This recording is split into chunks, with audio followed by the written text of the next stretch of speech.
Salut Cindy. Salut Alexandre. Nous allons parler ce matin des principales modifications concernant l'augmentation ordinaire de capital et l'augmentation conditionnelle du capital action qui vont changer avec le nouveau droit de la société anonyme.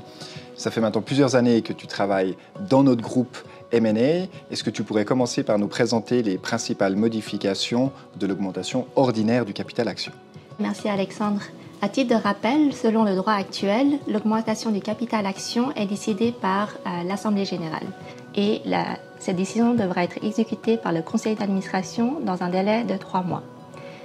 La révision du droit de la société anonyme fait passer ce délai de 3 à 6 mois et il commence à courir à partir de la décision de l'Assemblée générale.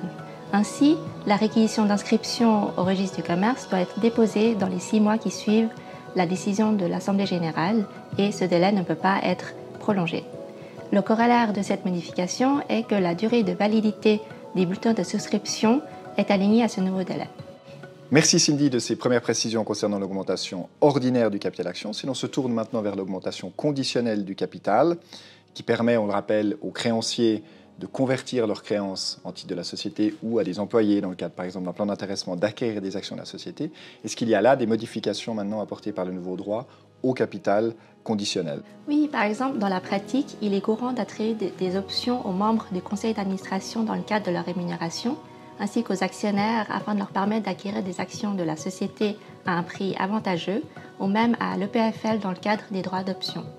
La révision du droit de la société anonyme élargit ce cercle de bénéficiaires afin de s'aligner à ce qui est déjà fait dans la pratique, ce qui permet de renforcer la sécurité juridique.